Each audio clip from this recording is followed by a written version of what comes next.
So for those of you who don't know Hospital Rooms, we're a charity. We were started by myself and my partner Tim 6 years ago. Our background is in the arts, but in 2016, a very dear friend of ours was sectioned under the Mental Health Act after a suicide attempt. And the NHS inpatient mental health hospital she was required to stay in was not just clinical and beige and stark and cold. It was also dilapidated and run down and devoid of any kind of imaginative or inventive thinking that we thought would have been appropriate for her at that time when she was so utterly vulnerable. We came up with the idea that actually if you could bring artists into those spaces who have some shared experience, who can work with patients, work with staff, and then radically come up with new visions of what a mental health space could be. And so we tried that in various projects. It took us a long time for anyone to let us in. Obviously, people thought you can't bring outside communities into inpatient mental health wards. It would be too risky. But now here we are 6 years later. We've undertaken 20 projects, and currently we are working at the biggest scale we've ever done before in a hospital that's being built in Springfield, commissioning 20 major works from the moment you walk into the space to the wards to the shared spaces. It will be a new vision for what these spaces can be. Today is really, really exciting for us because it's an opportunity to kind of delve deeper, think more critically, and think together about what we're doing and where we might go in the future. And a dream for me is that it was a very collaborative day, a very rigorous and investigative, and that everybody takes part. We've got some incredible speakers. The format and content of the day has been organised by Phoebe Eustance, who's our research lead, and one of our senior project curators, Tim Steer. He's just walking over there. And Molly Bonnell, who unfortunately can't be with us today, but had a really key role in this. We are also thrilled to have Katy Wickremesinghe with us, who is an esteemed moderator. She spent a decade at Freud PR before she set up KTW in 2014 and is now named top 10 in PR Week's Power Book of Luxury and Leadership for the last 3 years. She's also a cultural advocate, being on the advisory board for The Line and the youngest trustee for the Dulwich Picture Gallery. So we're in very good hands. I hope you have a really wonderful afternoon. I hope that we can think together. I think that we can come up with some great ideas and plans for the future. And I hope that you can all be part of that. And I'm going to hand over to Katy.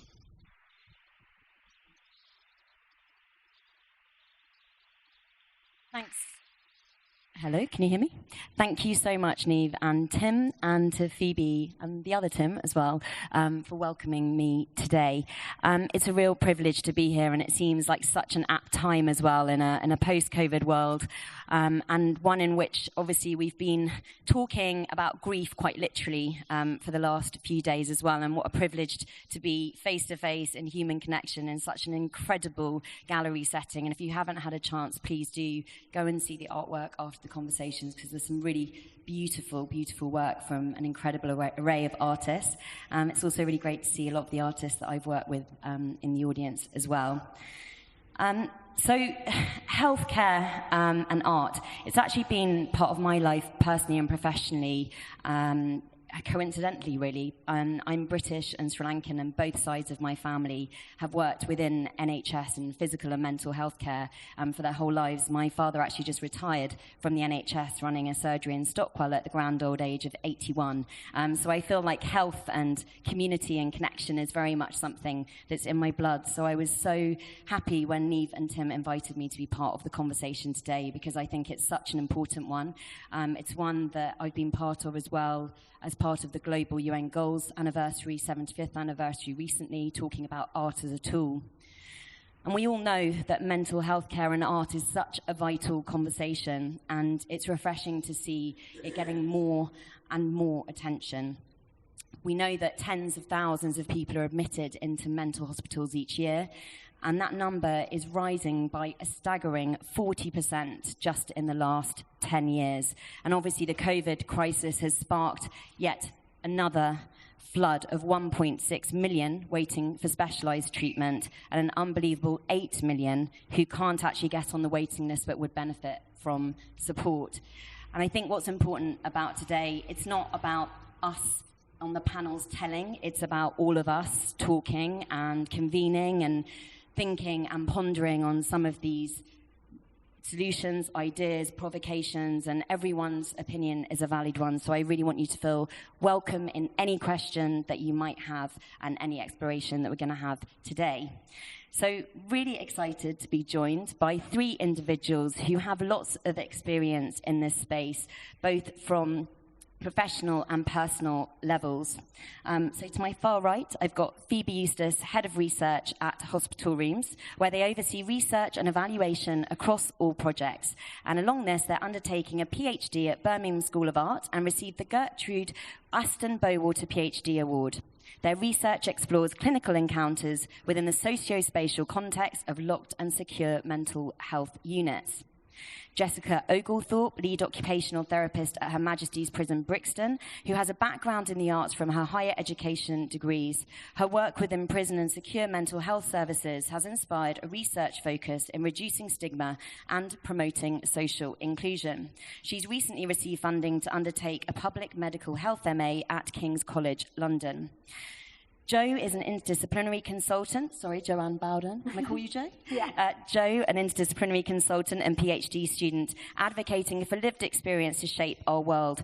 With qualifications as an architecture, peer support worker and community researcher, she's also a user survivor of mental health services. And I just want to say, in terms of the humility of everyone, Neve, Tim included, and the panellists, I just said to Jo, when's the last time you spoke? And she said, oh, actually was the keynote at the NHS conference just a few weeks ago.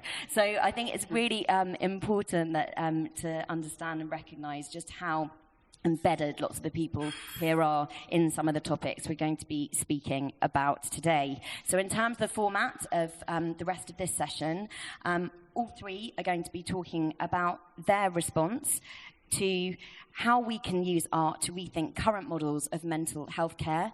They're each going to speak for a few minutes. We're going to then have a bit of an intimate conversation around some of those themes, and then we'll throw it to the floor for questions, and it'll be about another 45 minutes or so, just so you know what's coming. So, Phoebe, over to you. Thank you. Yes, you can hear me. And just to reiterate what Katy said, we would love to hear from you. It's all about participation today, and there's going to be digital ways of sharing and insights and knowledge, and also in the later session that Tim's running. So just to say, we want to hear from you as well. This isn't just about us, as Katy said. So when thinking about the guiding question for today's event, I was really drawn to this defining image of Italy's mental health care revolution in the 1970s that was led by Franco Basaglia. So to signal the closing of an asylum in Trieste, this blue papier-mâché horse that was made by patients inside the hospital was wheeled out, followed by a procession of patients and artists and activists. And it was kind of a reverse Trojan horse in a way, going from the asylum to outside into the city. And it really came to symbolize people unified in this collective action. And this was actually one of the events that led to the creation of Law 180, which is the law that exists in Italy banning the antiquated asylum model and replacing it with community-orientated care. The horse is affectionately known as Marco Cavallo, and it's wheeled out every so often to kind of celebrate this momentous occasion. So I know that this is obviously from a very different time and situation, but I really wanted to use this image to set the tone of today's event, to consider the radical potential of art practice in making things visible, things that are usually not visible, and rethinking what is possible in mental health care, and ultimately changing law and policy. So that's kind of what I wanted to start with. And as Neve said, when Hauser Wirth first embarked on this idea of bringing critically acclaimed artists into mental health units 6 years ago, it was met with such immense resistance, people saying it was too radical, too risky. But the tenacity and the belief of access to artistic practice in these spaces meant that not only were these fears disproved, but as Hauser Wirth has grown, as we have more people working on our team, we've continue to shift that conversation about what is possible and what is permitted in locked-in mental health units, locked and secure mental health units. So today is really about how we can take stock of this, how we can understand and consolidate our position as change makers, and also how we can continue to hold institutions to account by pushing the boundaries in order to optimize care for people in these spaces and interrogate ourselves a bit more critically. So one of the reasons for this initial trepidation of mental health services in terms of bringing artists in or bringing anything new in really is this tendency to focus on risk. So as Michel Foucault recognized in Madness and Civilization, there's been this tension between care for people on the one hand and exerting control through risk management on the other. And this has been a recurring dualism within the whole kind of trajectory of mental health care. So whilst considering potential risks is a really important part of the framework of care, it's actually, recent research has suggested that it's tipped in the favour of risk. So that balance has kind of tipped, that Foucault described, to such an extent that it's come to define the identity of people that are receiving care in these spaces. And this is an identity that can be really othering and objectifying. So this is kind of, I think, the part of the issue, the crux of the issue. And this notion really translates into the ward environment. So the ward environment often serves to kind of reinforce this attention on patient risk, is what they kind of call it, as well as, you know, the environments, as Niamh said, being aesthetically cold, being underfunded, being under-resourced. I meant to change. So design guidelines for NHS units kind of prioritise this approach through stating that the environment must be able to withstand sustained attack, and furniture cannot be misused or used as weapons. And I think, and this is unsettlingly brought to life by marketing videos for secure mental health furniture companies. So I think this inevitably communicates negatively to someone within these units, and it really begs the question as to whether these spaces, these environments, are conducive to or compatible with feeling well and recovery after a really distressing experience. This was actually a similar, I mean, we see these spaces a lot when we first go into wards, and so we kind of have first-hand experience of the atmosphere that's created, obviously not in the same way as people who are receiving treatment there. But when we worked on a project at Northside House, which is a secure, medium-secure forensic unit for men in Norwich, and we worked with them last year, and we're still working with them actually on another project. But Sue, who was the people participation lead there, who was incredibly instrumental to the project. If anyone's going to the auction next week, you'll be lucky enough to hear her speak, and she speaks so eloquently about her own lived experience and experiences of working in secure services. So she was really pivotal to the project, and I think maybe we'll touch on how collaboration can be so vital when we're working in these kinds of spaces. But to get to the point, before the project began, Sue told us that Catton Ward was a really scary place to be.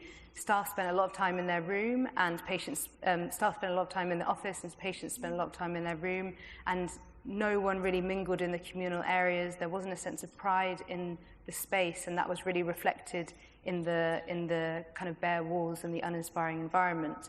And Sue actually said there was a sense it was just a place to contain people and where people worked.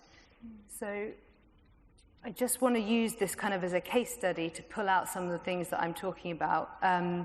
So the qualitative research that we did on this project that went into a research publication, which I have here, it's in my bag, but if anyone wants to look at it later, I can show you. But staff told us about this complete kind of transformation in the culture of the ward, which really challenged assumptions around this notion of patient risk, with one artwork in particular acting as this kind of catalyst. Sorry, every time I turn, I feel like I can't. Can you still hear me if I? Yeah. Okay.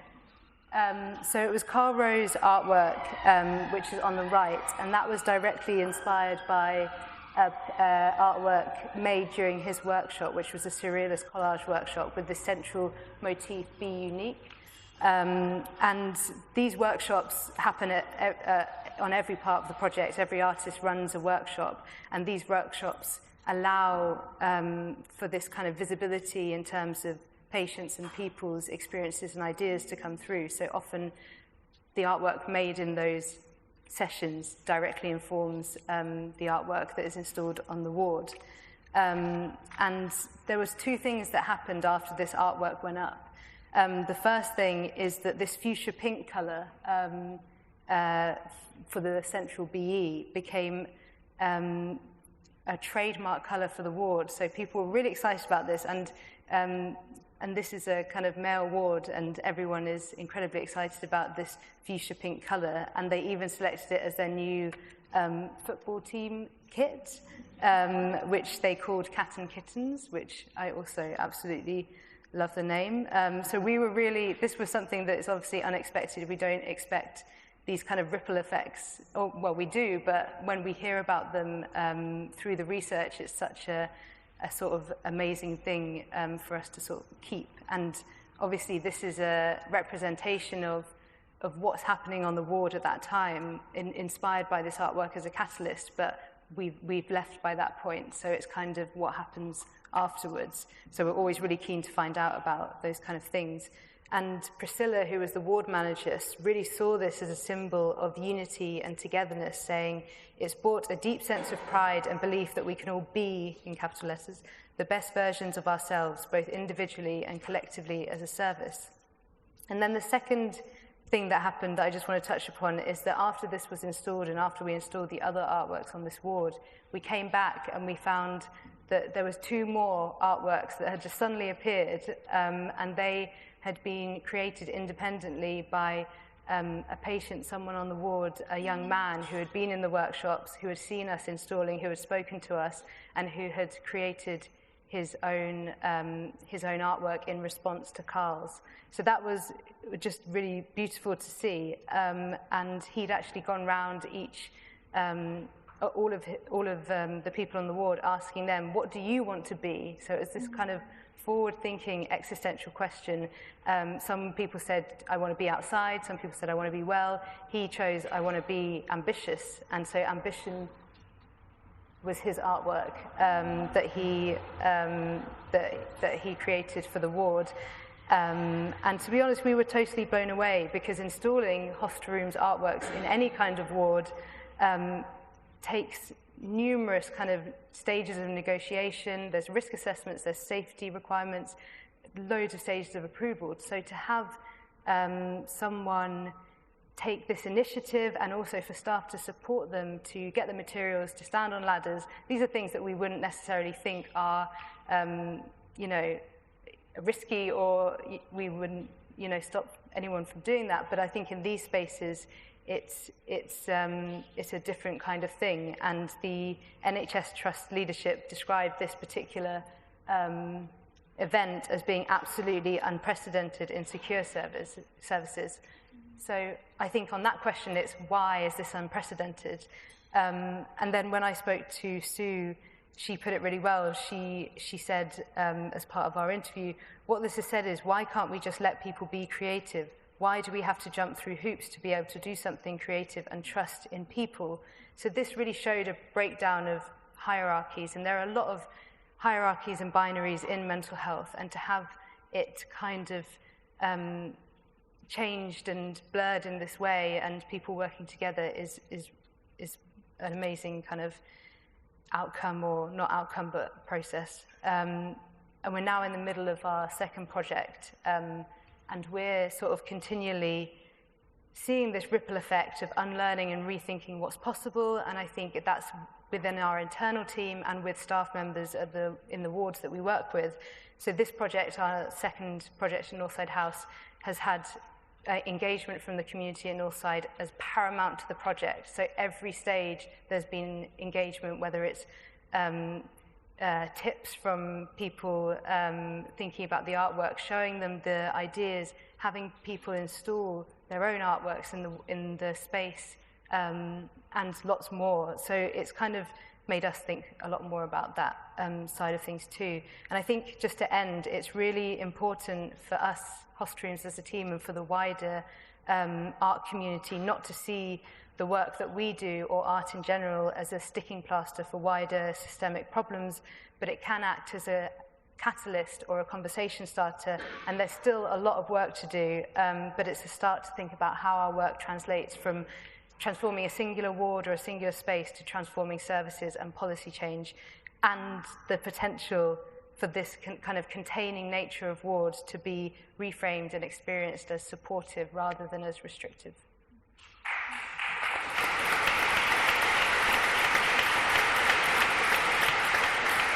So much. Hello? Can you hear me?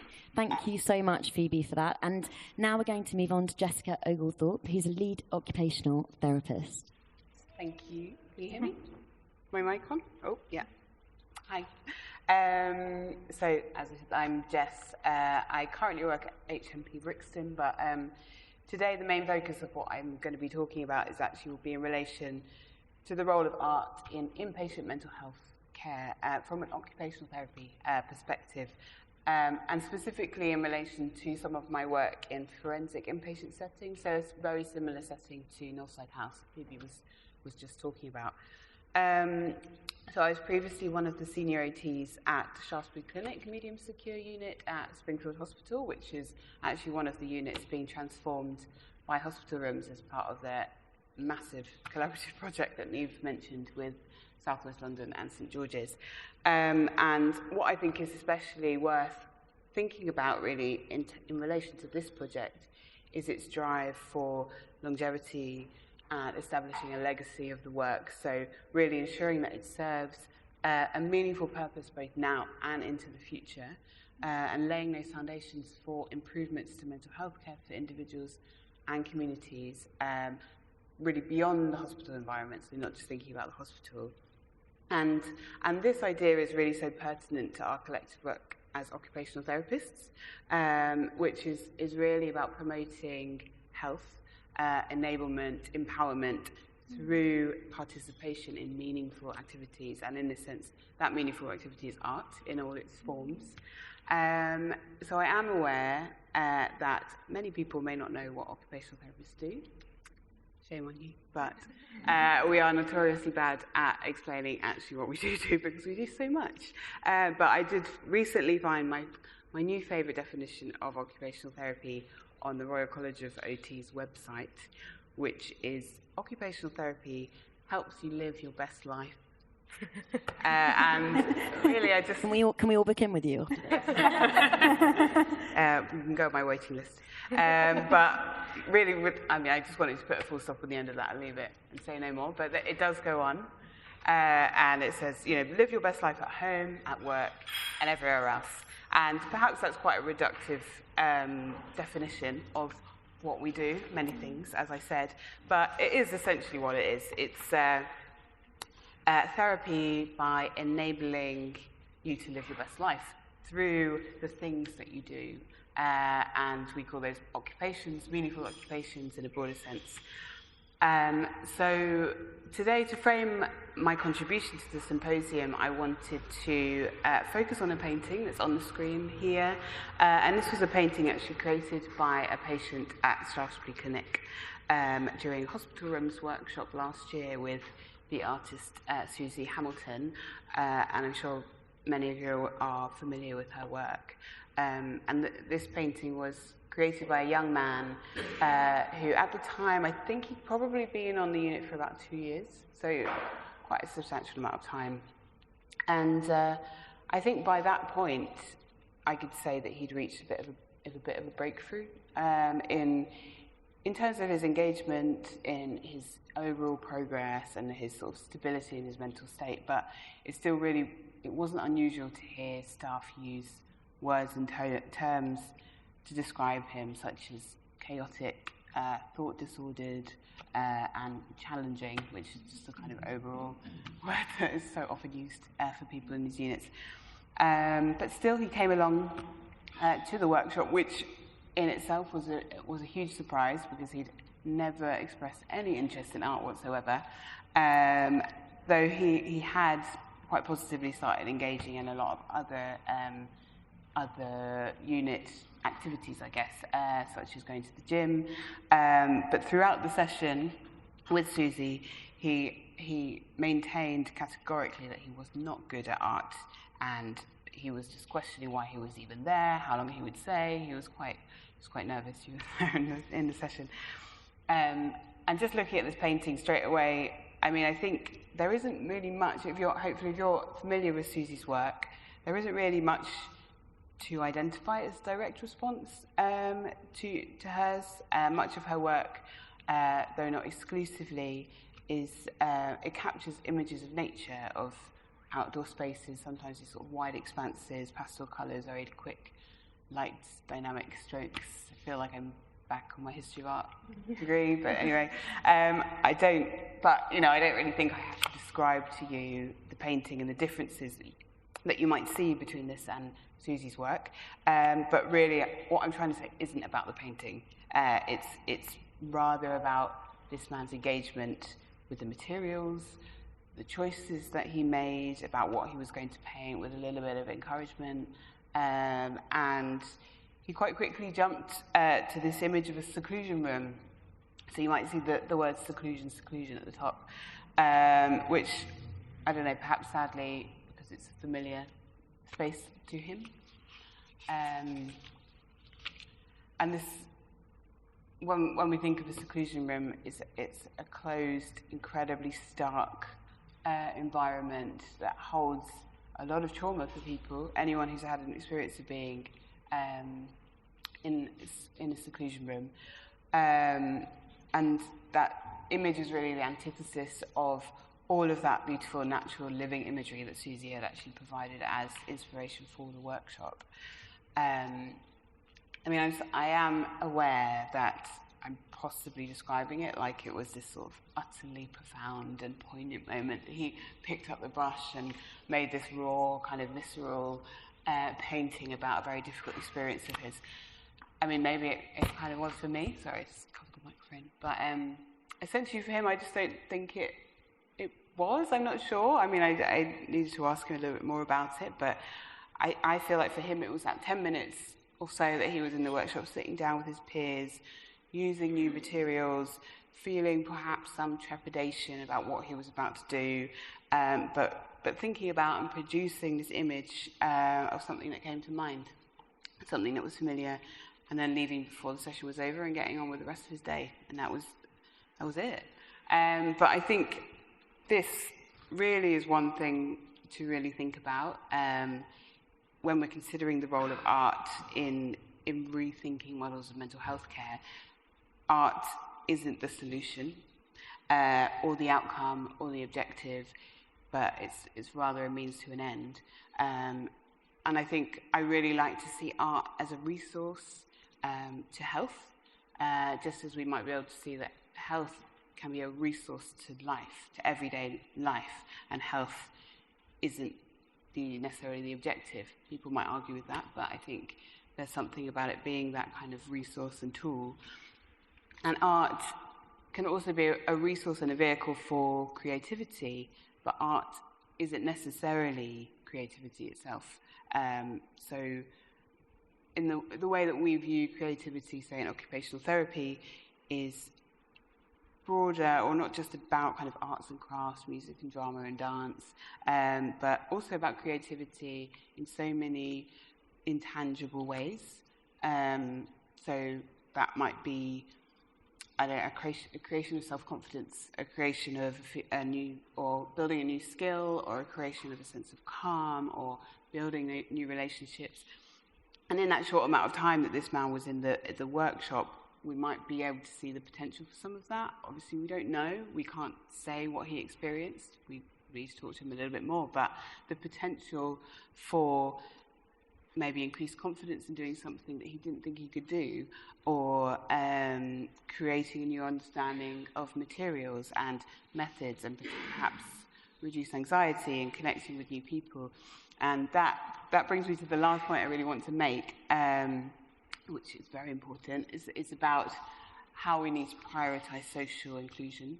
And I think that is probably, for me, the most fundamental consideration to any policy change in mental health care. And so in this instance, how can art and engagement in art contribute to greater social inclusion and possibly begin to try and undo some of the immense barriers and social exclusion that's faced by people that is likely to have been a huge contributing factor that brought them into hospital in the first place. So this man in the workshop, he could connect with peers, he could meet hospital room staff, he could the amazing experts by experience who came along to help meet a world-class artist, which people he would never be able to have those connections with in the outside world. But that in itself to stress is not social inclusion, because what happens when he leaves the hospital, how he won't have the same opportunities necessarily to maintain those connections and links. And social inclusion, I think, is going beyond that instant, going beyond that workshop, and seeing how these experiences can be embedded into the social fabric and actually form meaningful and long-lasting communities and social support outside of hospital. And art, I think, could be a really important medium for social inclusion, even legislated rights and rooted in policy. And that's very good. Thank you. Thank you so much, Jess. We're now going to hear from Jo Baudin, and a quick recap.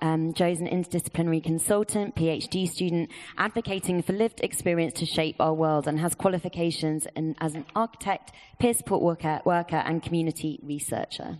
Thanks. Can you hear me all right? Okay, perfect.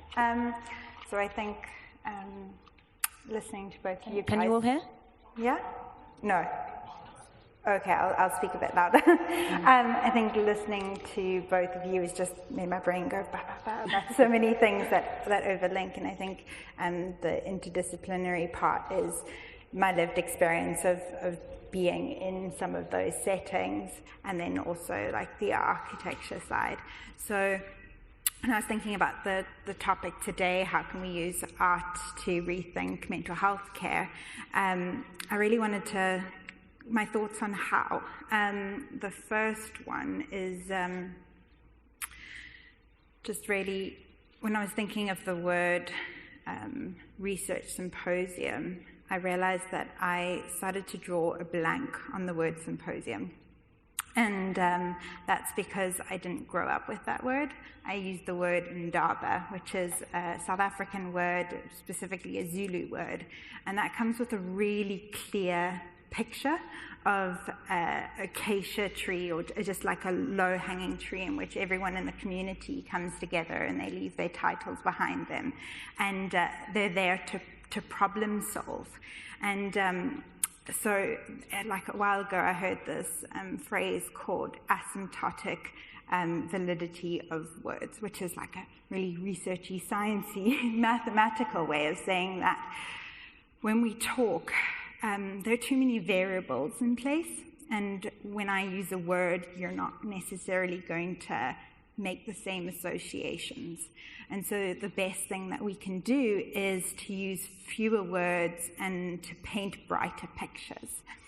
And so when I was thinking of the word art, I think it's important to define what art means to me, and I think Jess touched on it means creativity, and my favorite definition of creativity is making the invisible visible, which kind of brings me to the artwork that is behind me, and for those who can't see it, it's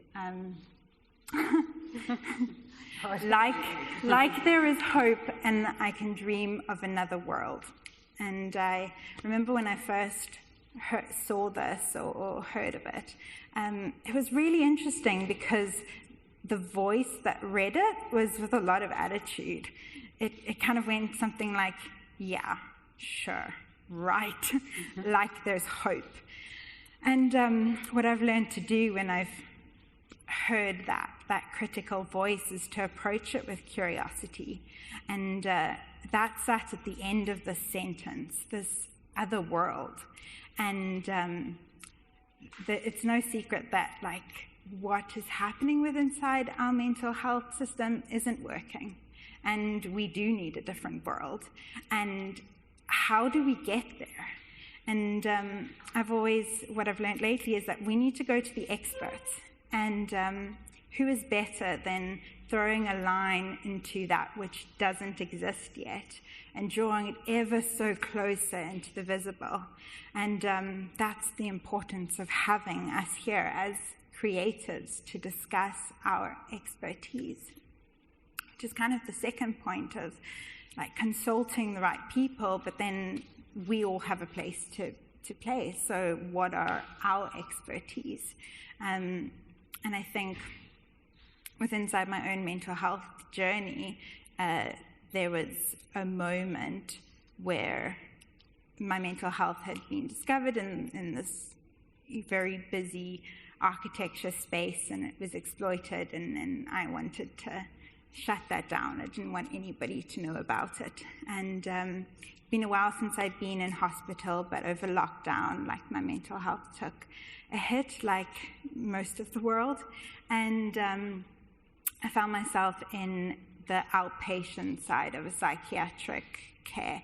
And I was meeting in 2 different buildings in southwest London. One, the Wilson, which is built in the 1920s, and, like, we've kind of discovered that it's a retrofitted building, so it was intended for something else, but it is isolated, it is derelict, and the cherry on top is that it has bars on the window. And then the other building is a 2015 build, and it was intended to be a hospital, and it's far from perfect. But I remember meeting the same clinicians, being asked the same questions, and I remember sitting in the new building, the Nelson, and just speaking to the doctor and being like, I don't remember that. I don't remember, like, agreeing to this care plan. I don't remember agreeing to more medication that's going to drug me. And we kind of, like, spoke about that for a little bit, and it's like, I just wanted to get out of there. Like, that's all that I wanted. I was going to agree with anything. I just wanted to get out. And I remember, like, I studied space. Like, I am passionate about space. Like, as a little kid, I was far more interested in, creating a home within our home, and where Barbie's house was over her. And then in architecture, like, my favorite part of that was our discussions around inclusivity and accessibility and who that user was. But all the textbooks, the user was a 6-foot, able-bodied male. And our built environment tells you that. It's not built for us. And so I think that's where the key of diversity sits. The more voices we have on all of our experience of what it is like to move through this world, the better the picture we can have of this blueprint. And I remember going, okay, all right, I do have something to say in this. I'm not going to let that exclude me. And I spoke to the NHS, and they were like, oh, we're building some hospitals. So cool, we can do that little tick list of, like, we've consulted somebody. But it was just the most incredible experience. So Springfield, which everyone has been speaking about, that had already been cast in stone, like the plans had gone through in, like, 2017, so they'd sat on deciding about the building like 5 years prior to that. But they're doing something new at Tolworth and a number of things. And so I'm inside these meetings as a critical friend and asking questions and getting these discussions going. And it's amazing. Like, we're seeing changes around, oh, we're not gonna have this material and we're gonna move this here, and that's great. But it drew a blank still, because I'm like, this is great. I'm in this room. I know what questions to ask because I know what the architects are saying, and I know what it's like to be in that space. So there's this communication, but it stops here, you know? And I can't be the only one who's got an interdisciplinary connection of that. And so I was like, okay, now we need to do research. We need to prove that, we need to show the rest of the world that they need to make this happen. And I was sitting in some workshops with hospital rooms explaining my experience of being in that space and what brought me hope. And it's amazing seeing artists then turn that into a piece of artwork. But that's kind of how I came to here, being like, I'm going to go and do a PhD to evidence this, to make sure that it doesn't stop here. And I think that's kind of what all of this is. It's a call to all of us creating this research so that we have a clearer, more detailed blueprint for this future world. Thank you so much.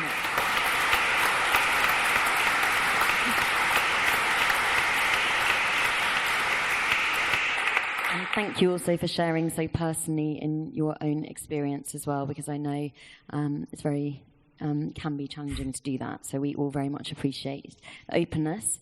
I mean, obviously we're talking about topics which are layered, nuanced, complicated. You know, when we talk about the space and the politics of mental health care, and then we add in the artistic intervention side, and at what point does that start or stop in terms of professional artists, collaboration. And I wanted to touch on a couple of the bigger themes for the next few minutes before we move into questions. So, I mean, the current framework very much emphasizes the biomedical over the social and environmental approach. And I think in terms of art sort of having a role in generating a new model, I think, Phoebe, maybe going back to yourself, where do you see that conversation starting on a practical level? And what are some of the complications or barriers? You're obviously actively doing this, as we've seen from some fantastic examples, but what are some of those barriers that you've experienced and had to overcome through your work with hospital rooms? So just to touch on the first thing, I think I've been looking at a lot of kind of historical precedents for how mental health models have worked in the past, and more experimental clinics. Those have always been sort of outside of the system or the state system, so I think that's kind of important to add. But in Le Bourd, a clinic in France, John Horry, the person that ran it, spoke about real encounters as being really pivotal to people's experience of being in a mental health ward. And I think real encounters means diversity. It means seeing things differently on a day-to-day basis. In that particular clinic, people that were there were allowed everywhere. There was nothing off limits. They also had a rota where people would help muck in terms of cleaning and cooking, and so there's always variety. And I think that is something that we're kind of missing in units now. And yeah, looking back to Italy and Bassalia and just trying to abolishing the whole system and starting again is one way, but that also has its complications, because how do you create these spaces that are caring through, how do you get a replacement that is still a space in a building and that is still going to sort of do the same thing? So I think it's thinking differently about that dynamic between containing to confine and containing to hold, because I think being held is really important. But there's also something so personal, isn't there? Because with our lived experience, with our lens, both of the way in which we view life and our own mental experience of life or our own emotional experience is so personal, isn't it? So, Jess, I wanted to move over to you in terms of the difference between sort of social prescribing, which we know was a lot of focus, Ed Vaizey, former Minister of Culture, people like Hancock, they really were pushing those agendas, and with bureaucratic changes comes also literal changes in those areas. And you speak a lot in your practice and work around social inclusion, and I just wondered if you could speak to us a little bit about the difference. in those areas, and how maybe some of the complications around such personal themes of experience, and how do we maybe look to overcome those to create something that is more far-reaching? So in terms of, I guess, thinking about social prescribing, you're right, as being a bit of a, well, we're hearing it a lot in kind of healthcare and that move towards that social prescribing. I guess that's an approach. Social inclusion is more of a kind of a state or an idea or a concept. When we think about social inclusion, I'd say probably, I could guess, all of us are socially included. We're at this event. I mean, that shows a kind of all of the stages are social inclusion. We kind of have these links. We have links of support. We have, like, people know us. We have a kind of social life. We have jobs, all of that stuff. Social prescribing, I guess, is a drive within the NHS to kind of, you have key workers, you're assigned a key worker who then links with you and finds things to kind of prescribe in the community, I guess, I'm not sure, activities or things to do, and that's the kind of prescribing part. I guess the social prescribing, for me, it's still kind of embedded in that medical kind of model. I mean, the word prescription, you're prescribing, you have this idea that you can look through a catalogue and think all the amazing things that we can do in the community. You can go there, you can go there, you can go there. The reality, for me, I'm probably quite cynical, but that's not the reality. And I think for occupational therapists, before this kind of drive for social prescribing kind of came about, that's kind of what we were doing. It was just our job, but we were trying to do. But actually, the frustrations of finding things to prescribe or places to kind of say, why don't you go here? This will be a great continuation of the work that you started here and the things you... The reality is they don't exist in the community, well, to the extent that we need. You don't have those things in the community that you can say, go there. So I feel like the kind of motivation for social prescribing is great, but it's kind of like building it from the roof down. You can't prescribe to nothing. You can't prescribe when that stuff doesn't exist. And social inclusion, I guess they both have that relationship. If we had more social inclusion, and actually we had social inclusion across barriers that's socioeconomic, we had actual communities that were kind of from the roots and built by people, and the sense that actually when you leave hospital you're not still on the margins because you have a diagnosis of a mental health condition. If we had that, we could then have more social prescribing. But maybe more of a drive towards social prescribing and more resources could help social inclusion. And talking about art as a tool, are you finding your colleagues and peers, are they embracing it, and are you finding them adopting these practices in the way that you would like to see them adopting more? Are people receptive to it within the occupational therapists? Yeah, art is always been very much part of occupational therapy. I mean, a kind of classic idea of an occupational therapist is a basket weaver, which I have no idea how to weave a basket, but they think we're all basket weavers and we do art and things, and it's all very lovely. But I think there is a place for art to kind of have a bit more of that weight and importance, and actually the way that it can be very pervasive and thought about in very different ways, in ways that we don't even think about. You know, art in terms of Hauser Wirth is a very different kind of art to art that someone might access at a different level, and also think actually art isn't for everyone. There are people who we can't be pushing it, and that sometimes we have our art workshops as OTs and we're like, come along. I was going to mention actually, we're talking a lot about sort of physical, two-dimensional painting art as well, but obviously there's other forms, and we're going to talk a little bit later with Christopher Bailey, who's here from the World Health Organization, around the performative, multidisciplinary aspects of art, which obviously have other elements as well. And I think, Joe, I wanted to ask you, as a survivor user working in built environment, you're uniquely placed, obviously, to drive the conversation forward.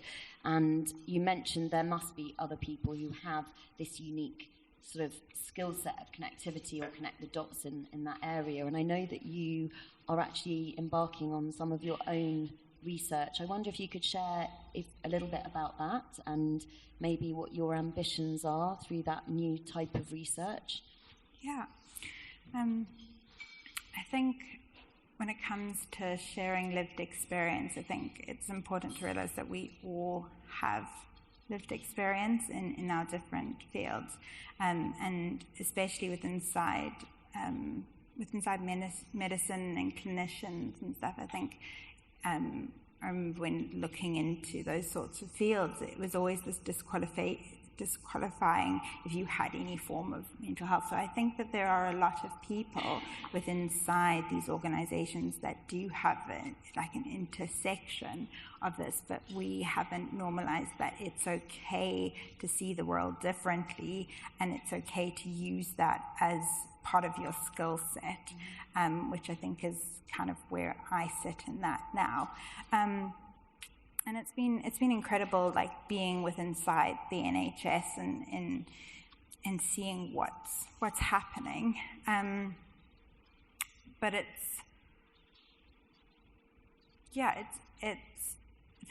there is this. I think, like Phoebe was saying, like to a large extent, we almost need to completely rethink it. And I think places like Norway and all that, they do it very differently. Like their prisons have more agency than psychiatric wards. And I think inside the meetings that I've been in, you can't get through a single conversation without the word ligature risk. It's all of that. When we're choosing the furniture, it's like, well, how heavy is this going to be so somebody can't pick it up? And I think that you lose so much agency in that. And I remember, I've always identified as a creative person, but I shied away from that. And when I was in hospital, we had one art class, and I made it there, but I wasn't overly optimistic to actually even engage with it. But I think Jess was saying, you don't know what his experience was. Was it this profound moment in which he had this breakthrough, or was it just 10 minutes in which he put something on a page? And I think for me, it was that. I just put some paint on some pottery thing. But afterwards, it became this huge moment of oh yeah, I pitched up imperfectly, and that's that thing that I created when I was in hospital. And it gave me this moment and this boldness to continue to explore myself in that way in movement. And so I think as much as it is good to restructure the buildings so that they work incredibly well and that there's space for artworks which will start conversations, I think what Hospital Rooms has been doing, and Phoebe was saying about those actual workshops, because I think that links in again with the social prescribing. Sometimes you don't know if it's going to be something that will help you on your recovery journey if you don't have exposure to it. And I think that getting art in at every single phase inside this process, we'll see what takes off. It's going to be different in different cultures all around the world.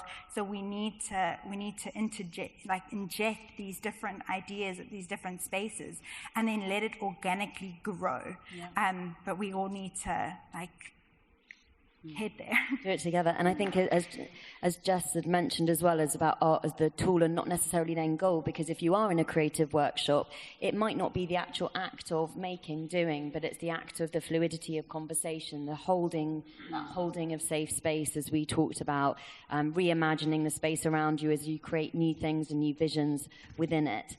I could carry on having this conversation for hours, but I know there will be so many people wanting to have a part of this conversation. So I wanted to throw out to the floor for questions or observations, if anyone had any questions to ask any of our panellists. Yep. Oh, there's a microphone. We've got a mic here, sweet. Hello. I'm so delighted to be here. My goodness, I'm so lucky. What a great panel. So thank you so much. Just to say that, so I came here as a service user and as someone who works consulting with the NHS. I also came here because I have written a book called Good Mental Health is an Art, and I thought, fantastic, got to come here. But it's called Good Mental Health is an Art. And what I'm wondering is, thinking about the performative aspects of the art? Is it actually, because I'm really interested in the process as well as the output, and I'm thinking that actually maybe so I've been looking at these beautiful pictures and thinking, well, you know, that's the output, but maybe that's the process, and maybe the conversations are the output, and that's the performative part of what we're doing, is we're encouraging people to relabel themselves and to rethink of their mental health and to learn it as a skill and an art form. So maybe we need to be thinking about performative pieces in that. Yeah, I mean, just to say that the artwork that I was speaking about, I think that is so not the outcome, because there were so many other things that happened as a result of that, and that's kind of what I mean by art as a catalyst. But Hauser Wirth in general, we're working with lots of different artists now, different media, different genre. Abbas, who is going to be part of the second panel, is working with us on Springfield, and he's done a sound workshop with the community there. We've got National Opera Studio doing workshops, so and we've got film artists, so we are broadening those things a lot, and we're finding lots of new ways of engagement, because I think, as you say, like, sitting down at a table to do a piece of work is a very different thing to interacting with people in a maybe more bodily or tangible way. And I know that Jess or Joe also may want to respond to that, so I'm not going to take up too much time. I think Christopher Bailey's probably going to have the most. He's probably more. He's more of the expert in covering that area. So I think it'd be good to hear his thoughts in the next panel. But I think it is that it's that exposure to learning that. Like, we had a conversation before, and I realized one of the really good things that has been out of lockdown is walking into a common and just screaming and getting all of those emotions out, and it's what is socially, it's that whole thing of social, whether it's socially acceptable. And I think that whole social prescribing of the way that we be on this planet, like, that all needs to be viewed as a holistic way of being well. Thank you. Any other questions?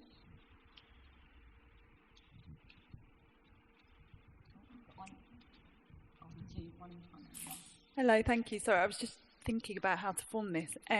So I work for a local authority that's being classed as an Arts Council priority place, and part of my remit is the social prescribing model. And I was really interested in what you were saying around how it's currently working, and what I'm finding, I guess, challenging is that, yes, those activities aren't necessarily existing, but also, sorry, I'm just trying to think how to form this. What I'm also finding as I'm going out and talking to artists and arts organisations is that, because that has kind of become a policy, and it's almost feel like it's kind of become a bit of a buzzword, it's sort of coming from, like, say, that top down, where organisations are kind of saying, social prescribing, I can get funding for that, and how do I make that work? And I suppose what I'm asking or reflecting on is maybe I'd love to hear maybe a bit more insight around how, that is obviously a policy and an objective, but how could we make that model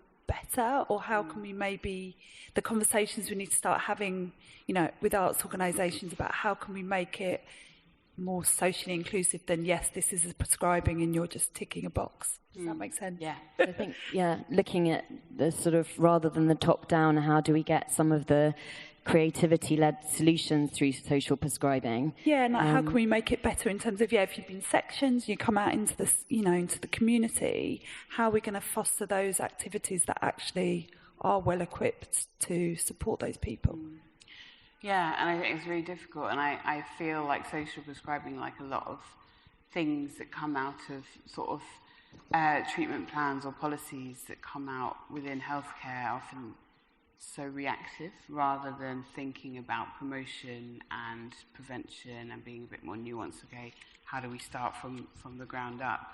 And it's a reaction, and then all of these other people who are expected to kind of meet the policy and kind of feel like, this is where I can get funding for something that perhaps I kind of wanted funding for it in the first place, but now I have something to give a name to it.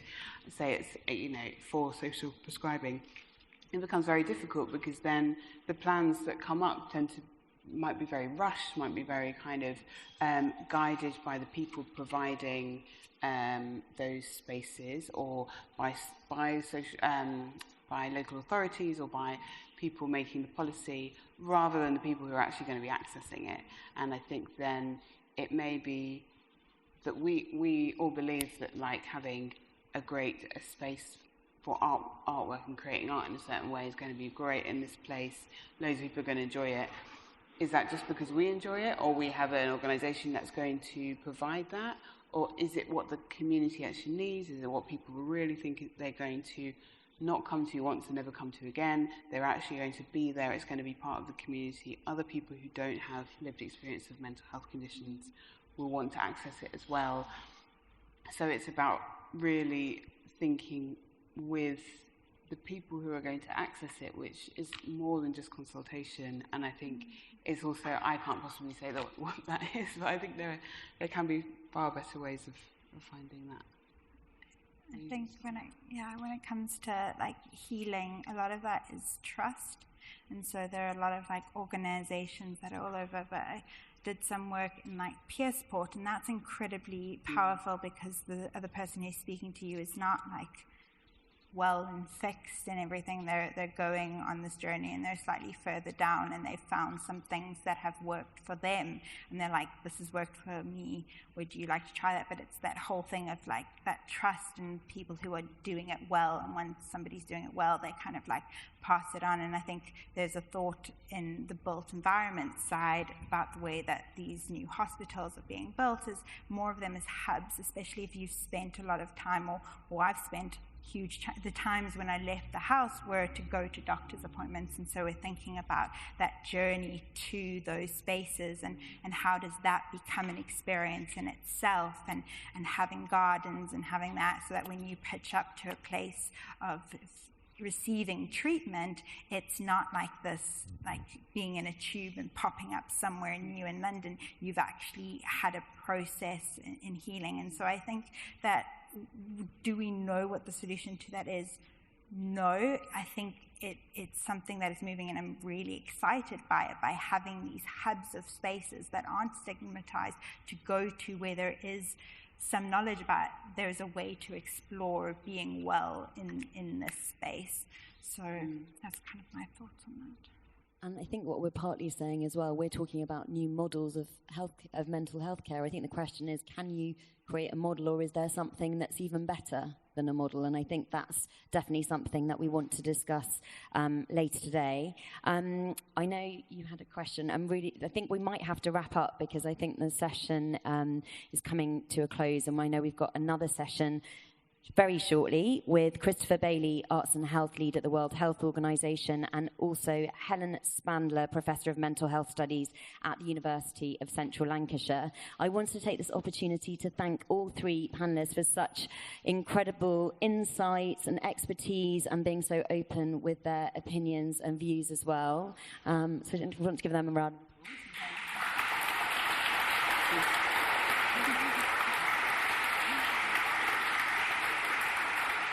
And I think just in terms of to close, we're going to have a few minutes break now before the next conversation. But I did want to close actually on a quote which I often come back to. And when people say to me, why is art important? This quote always speaks to me, so I wanted to share it with all of you. Art helps us access and express parts of ourselves that are often unavailable to other forms of human interaction. It flies below the radar, delivering nourishment for our soul and returning with stories from the unconscious. A world without art is an inhuman world. Making and consuming art lifts our spirits and keeps us sane. Art, like science, like religion, helps us make meaning from our lives, and to make meaning is to make us feel better. And that was from Grayson Perry, the artist. With that, I'm going to leave you guys to have a quick break and a cup of tea, which I'm sure everyone's ready for. Thank you so much.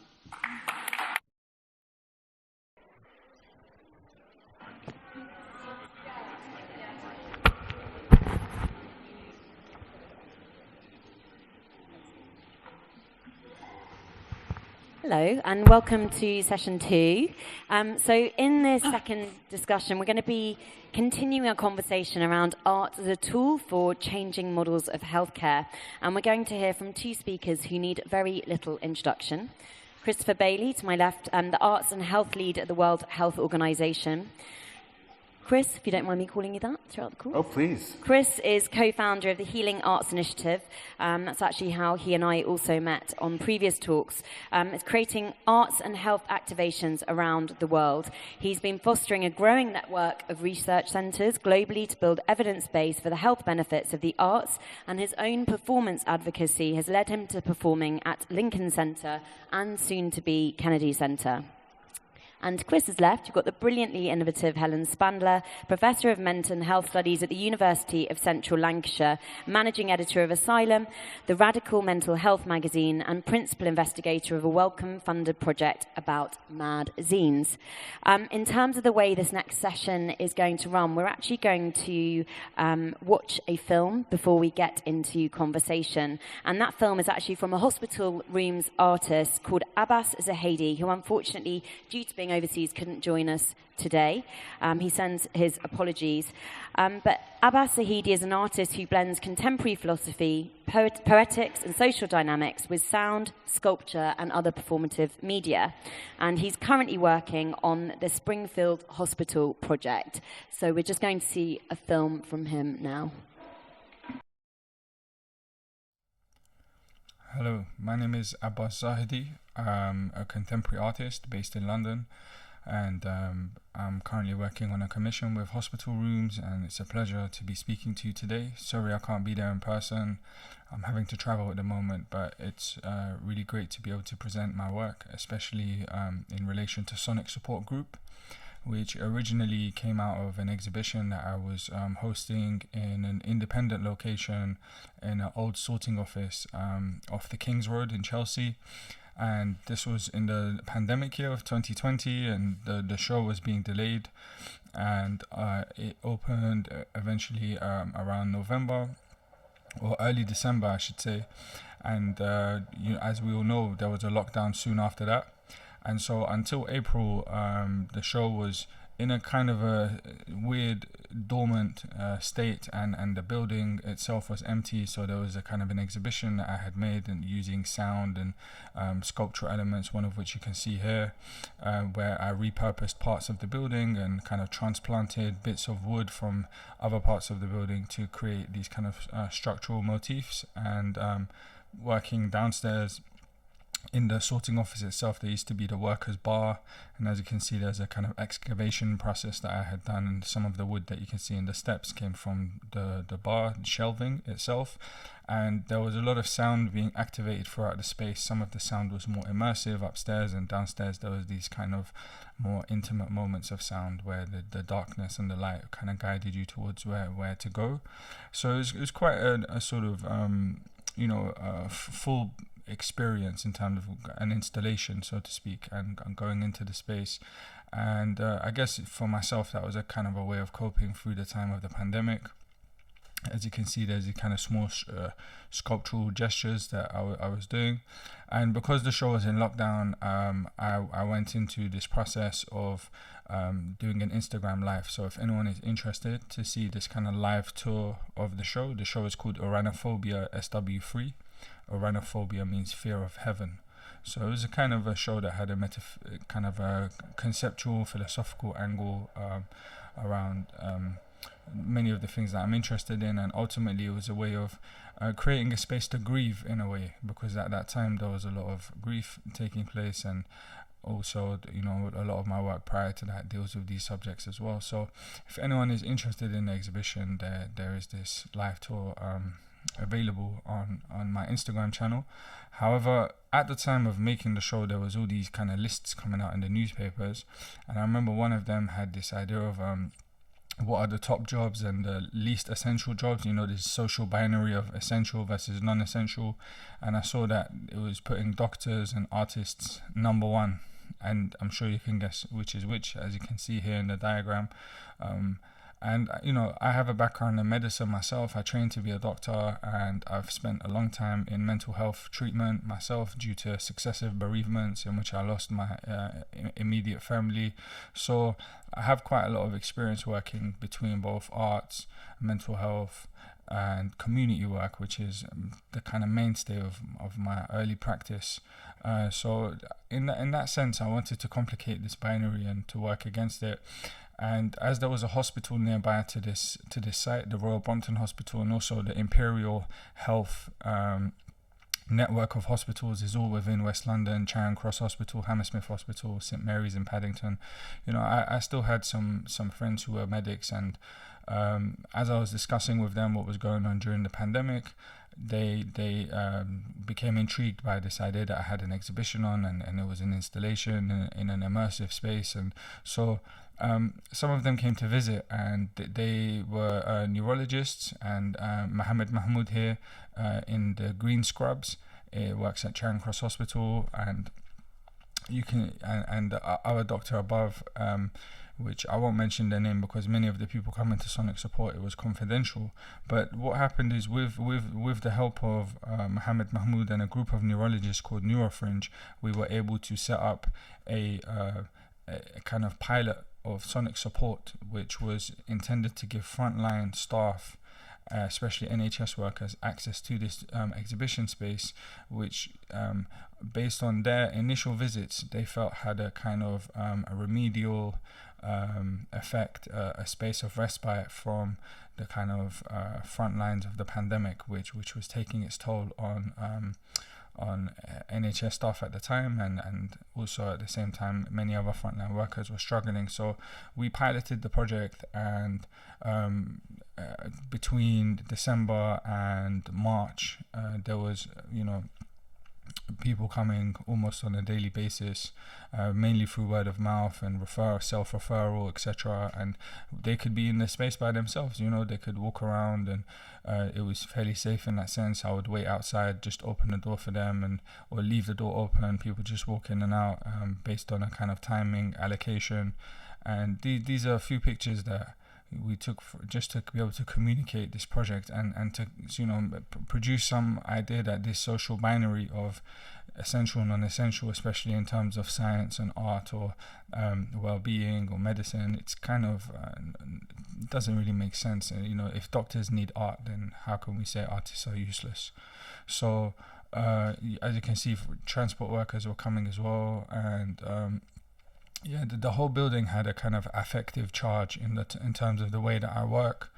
And yeah, this is you know, something that later got picked up on, and people, you know, the project is currently still continuing in a different form in the studios where I'm based now. There's 60 artists, and this studios is now officially joined with the Imperial Health Trust to work with the hospitals to help doctors and patients benefit from the skills of the artists here, offering workshops and various interventions on an ongoing basis with the local council. So this you could call it a form of like social hacking, or a form of just a kind of social introduction that I was able to make through my own background. And yeah, that's kind of the basis of Sonic Support. I know it's a very short summary of the work and the exhibition itself, but I hope that suffices to give an insight into what my thinking was at the time. And you can see in the last image here, there's a group of from the hospital where the kind of arts team are hosting a session to in the space when it was safe to do so in this way, to have a conversation around what was going on, and to kind of use this extra site as a space to kind of work through things and hold support groups, etc. So after this video, I'm going to share a short video that we made about Sonic Support, where you can kind of get a bit more insights from the other people that were involved. Thank you very much for your time, and I hope to connect with you again soon. Thank you.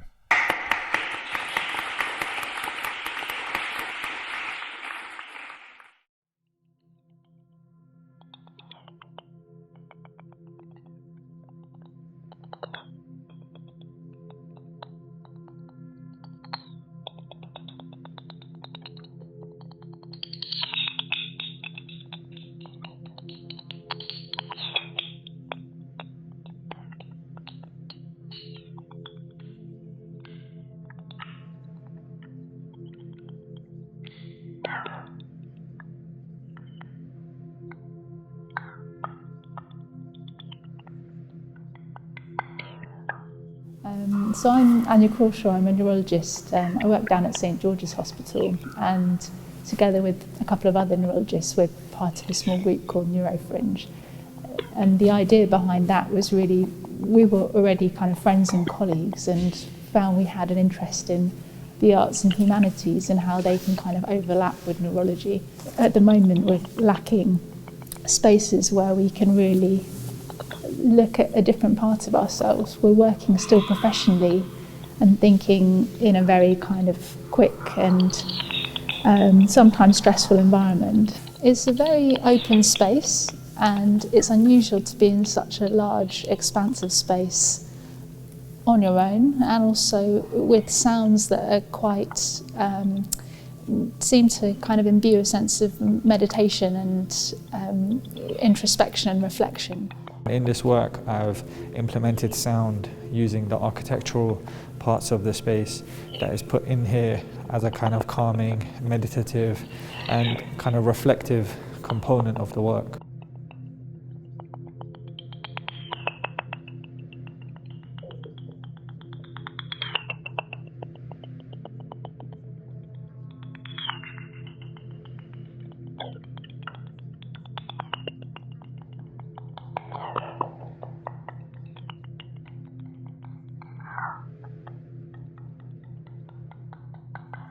We run sort of weekly sessions for frontline staff and for any staff groups actually, and we need spaces which where they can come and have a discussion or share their emotions and feelings and what they're going through. You walk into a contemplative space where away from kind of clinical work, and it offers a clear distraction and clear break away from what you were going through 5 minutes ago. And having art around you so it really helps you sort of interpret what's going on with you in your life. It sort of helps make sense of what you're going through in a lot of ways. You bring your own meaning into things, and a lot of it is very subjective.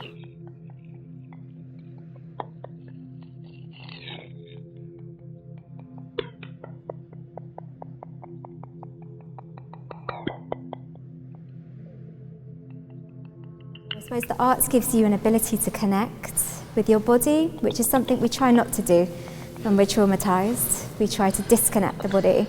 I think sometimes in trauma we don't want to go down that staircase, and actually to have a safe place to explore the staircase, to know you can come back to the light, just allows you to have a space to process. I suppose we know in certain treatments for trauma we use different ways of stimulating different parts of the brain, or the emotional part, the physiological part. So how could sound bouncing around contribute to that? I wonder. It's kind of an exploratory area, really fascinating.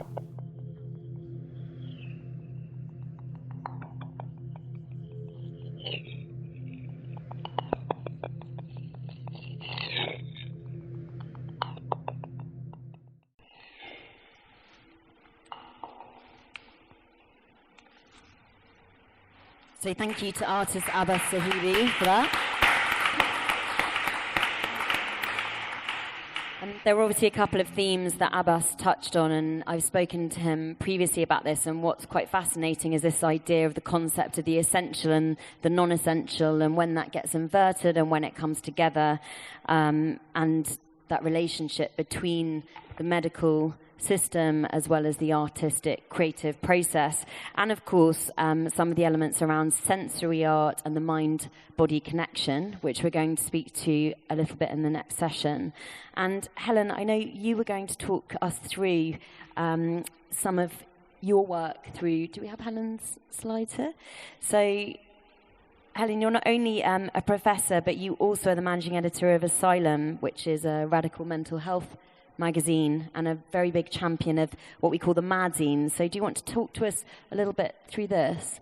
Thank you. Yeah. Hi, everybody. Can you hear me? Yeah. Hi. It's so great to be here. I've been working around sort of mental health for many, many years, and researching around mental health. Many years ago, I did a big report on social inclusion and arts and mental health when social inclusion was all the rage, and there's a social inclusion unit around. And I've worked with many arts organisations, like there's an organisation called Studio Upstairs, which is an arts therapeutic community organisation, and hospital rooms. Now it's really exciting to be working alongside who I think are doing some fantastic work in this area. So what I wanted to talk to you about was two of my main projects at the moment. One is Asylum magazine, and the next one is Madzine. So I just want to talk to you a little bit about those. So Asylum magazine, I don't know if anyone's heard of it. Good, some people have. So Asylum has been going since 1986, and it was originally set up inspired by the Italian democratic psychiatry movement that Phoebe referred to earlier, and also the psychiatric survivor movement and the anti-psychiatry movement too. And the idea was to kind of set up as a forum for dialogue to discuss and debate critical issues around mental health, madness and distress. It's still going today.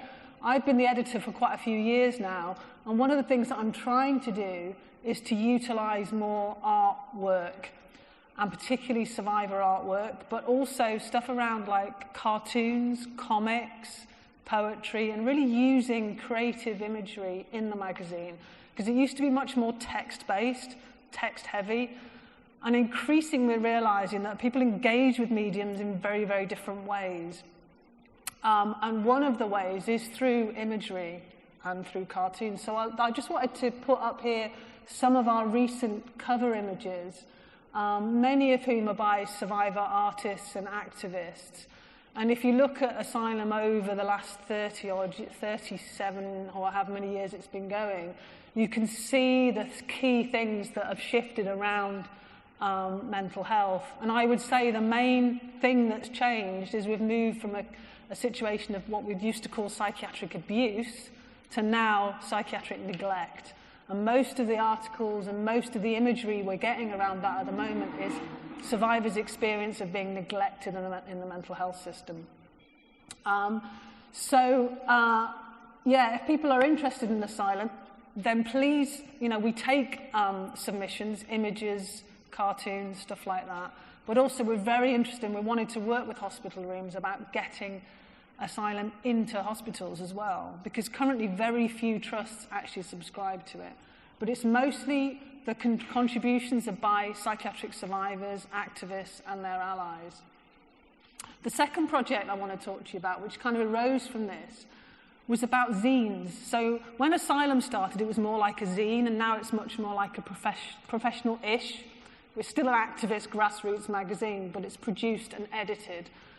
Whereas zines are much more sort of grassroots, hand-produced forms of what we might call craftivism. So ways in which people are creating their own material and circulating themselves.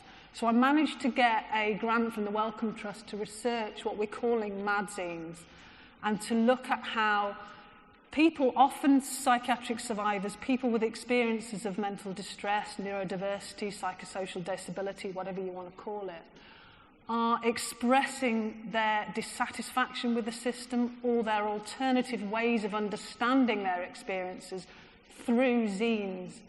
And that is a really interesting creative medium in which they are able to express differences of opinion and different perspectives and different angles on distress. And in similar to how I'm working with Asylum, is one of the things that we try and publish in Asylum is stuff that challenges us. We're not the experts in mental health. No one is an expert in mental health. Nobody really. We're learning all the time. And one of the things that I'm really learning from madzines is different kinds of experiences and how people engage with the world in very different ways.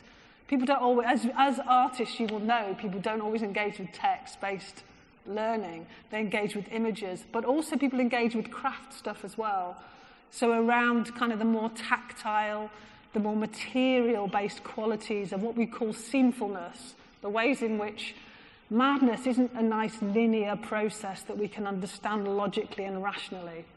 And zines we're finding is a really interesting way in which people can express their distress and dissatisfaction with treatments and systems. So one of the things we're also trying to work with hospital rooms is around getting zines circulating within services and within hospital environments. I want to leave it there because I could talk about this forever. Thanks so much, Helen. And Chris, I know you don't have slides per se, and I also think it's going to be very hard to summarize exactly, but obviously we're in a world with 1 billion people suffering with mental health care issues, and 1% of resources goes towards it. And I know your work with the World Health Organization sort of discusses and addresses that, not only with your role, but you personally do a lot and a huge amount of advocacy. I mean, it's very hard to say this, but in a nutshell, can you talk to us a little bit about what you are doing within the mental health care space with your work? In a nutshell. Yeah. Well, I think one of the things that we focus on at WHO, first of all, I've really enjoyed all of the talks today, and I particularly enjoyed Phoebe's roundup in the first session, and the whole asylum to community change that's happened in the last generation or so was actually part of the quality rights movement at WHO. And WHO has been a huge leader and advocate of this shift. And you mentioned that your ancestry is from Sri Lanka.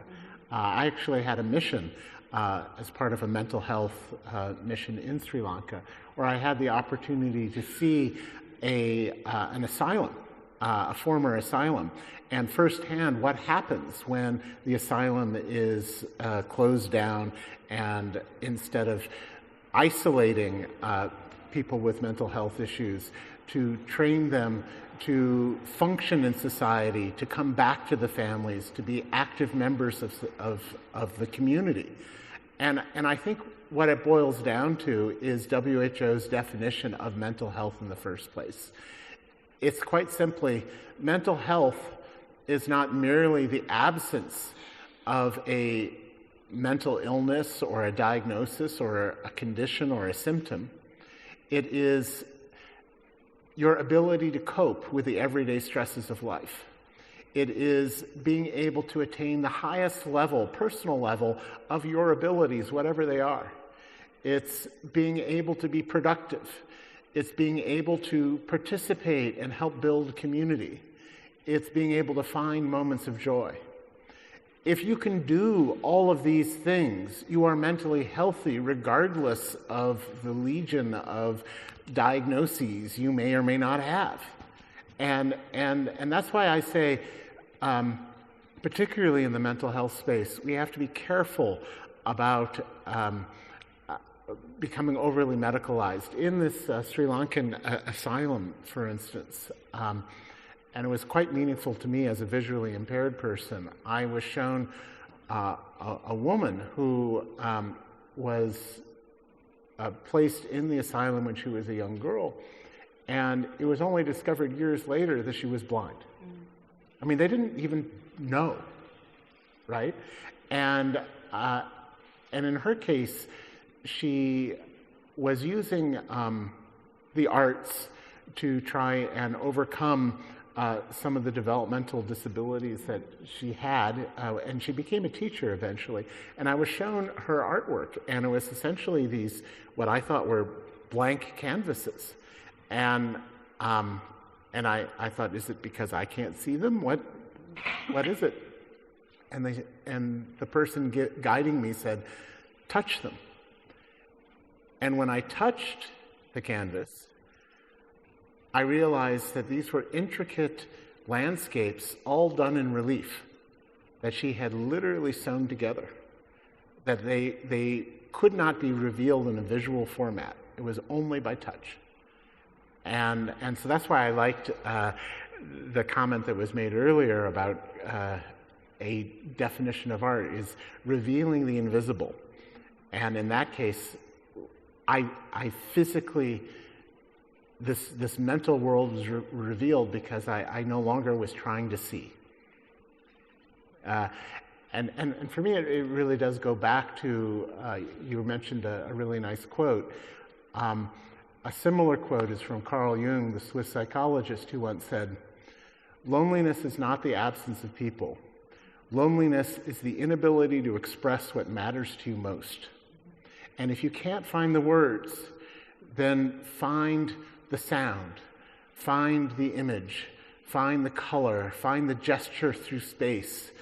And if you can't find it, maybe find it through a professional artist who can help guide you there. And this is what we do. It's not so much a mechanistic thing of if I play this particular sequence of sounds that will cure this psychological condition. It's not that at all. It's a journey towards authentic meaning. And I think also a lot of the work which both of you do is about giving a voice, in some cases, to people who are voiceless or can't find the words. And Helen, you obviously mentioned, because we've talked a bit earlier on the structural piece and the policy piece around, these risk factors, and what these zines do effectively is enable these very sort of far-reaching concepts and personal ideas and, and imagery. How are you seeing that be received in places of mental health care? Very powerfully when they get in there. Getting in there is the challenge. But the good thing about little mini zines is that they go in people's pockets and bags and stuff like that, and they can travel quite easily. But what we found is, so people talk about being sectioned under the Mental Health Act or whatever, what you tend to get is you'll get a leaflet explaining what the section means, but nobody really understands it. If you're in crisis, and you have to be in serious crisis to end up being sectioned at the moment these days, you're not going to understand a nice little leaflet that's supposed to explain all these things. When we've managed to circulate zines to survivors who've been in the system, they go, oh my God, if I'd had something like that, I might have been able to relate to it, because it would have spoken to me. So the big thing for me is about resonance. And about that about the access piece, right? The reciprocity or the accessibility through the frontline and the healthcare professionals. And I think one of the things that Abbas's film speaks to, which we haven't touched on, is also how they are deeply affected at times of crisis, fracture. And Chris, I wanted to invite you to speak a little bit on that in terms of how you've seen some of those initiatives grow and build, and what has worked, what hasn't worked, in terms of how the frontline workers become part of the conversation as well. Well, one of the things that the mental health department at WHO developed at the beginning of the pandemic, for instance, was some guidance for frontline workers who are medical workers and may not have any training in mental health issues or response, to be able to deal with the mental health issues that were happening at the front line of the pandemic, and they were legion, right? And this was developed from other catastrophic response situations, whether it was flooding or hurricane, a war. Oftentimes, healthcare workers are forced to deal with mental health issues, and without the training, it can be very treacherous. So we developed this, and then as a corollary to it, one of the things that we began to notice is that in these situations, often artists are called to the front line for various reasons, and their instincts are often good, but in many cases, they also are not trained in mental health issues. So these resource packages help them profile certain issues, help them with first response, when people need to be referred. But then the other aspect of it, which I think you alluded to, is also supporting the artists and the frontline workers themselves to be able to self-monitor when they're overloaded. Because you go in with all the energy and goodwill that artists naturally bring to any emotive situation, and then when it grows and grows and grows, pretty soon before you know it, you're overwhelmed. And so what do you do then? How do you self-regulate? How do you check in with yourself? How do you take time out, and what are the things you can do to avoid burnout, to protect your own health, where if that becomes threatened, you're not of any use to anyone, right?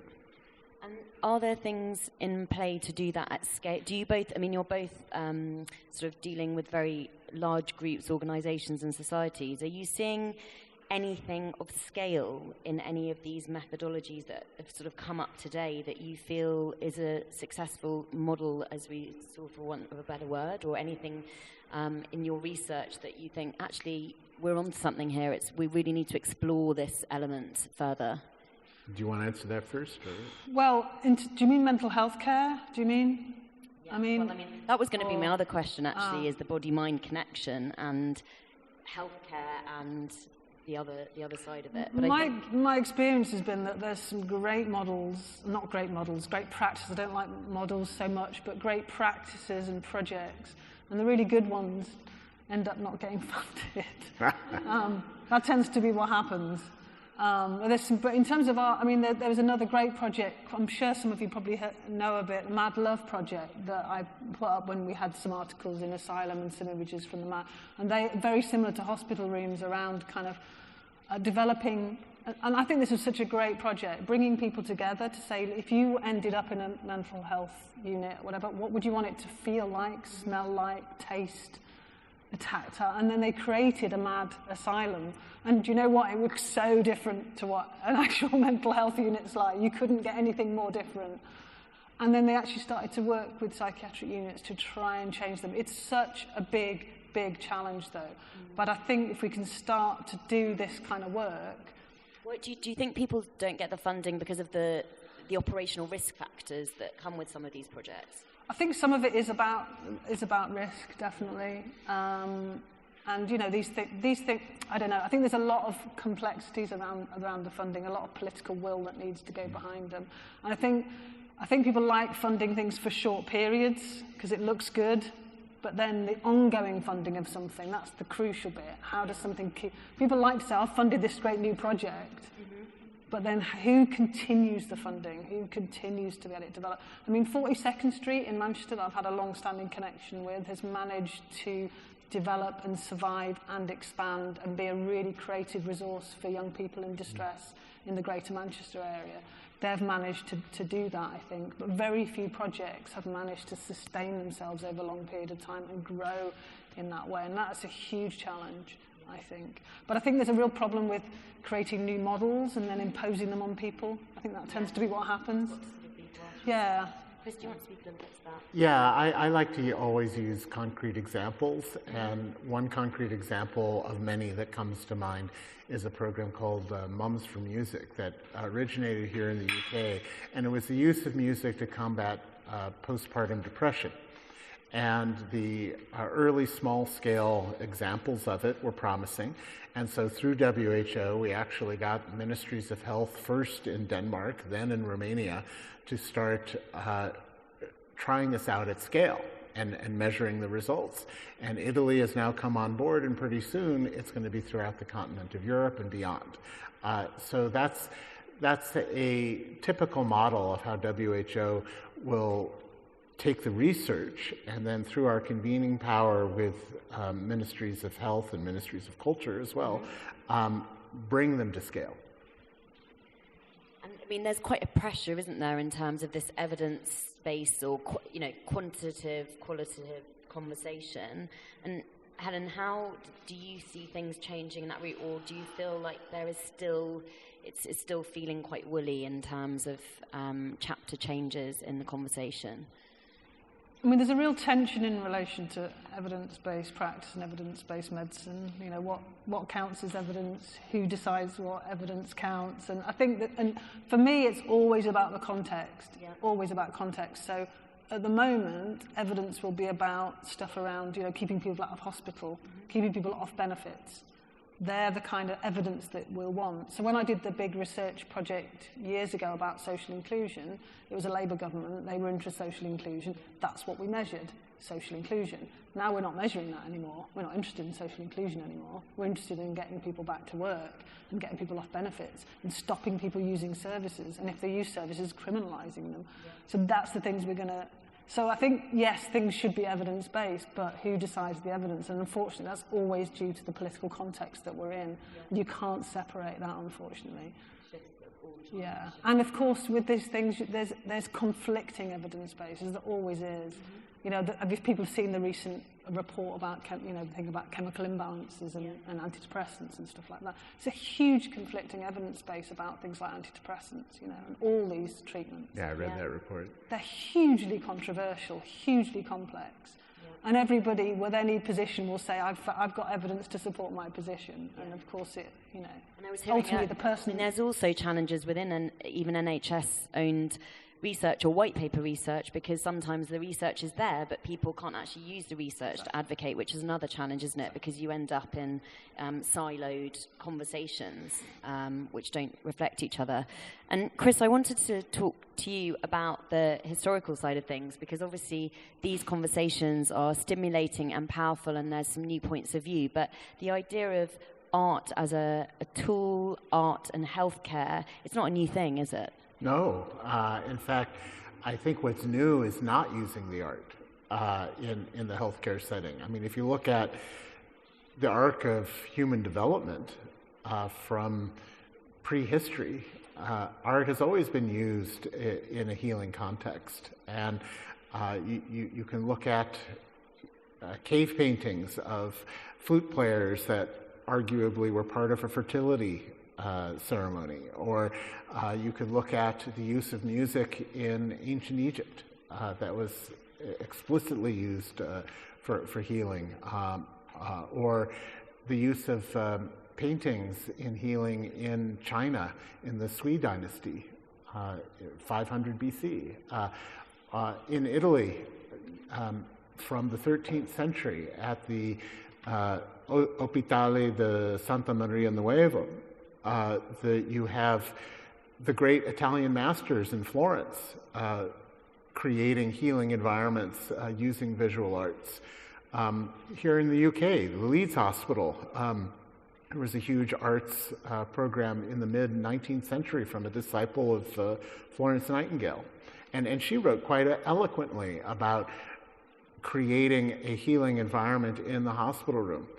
So what I think is interesting is why did that stop?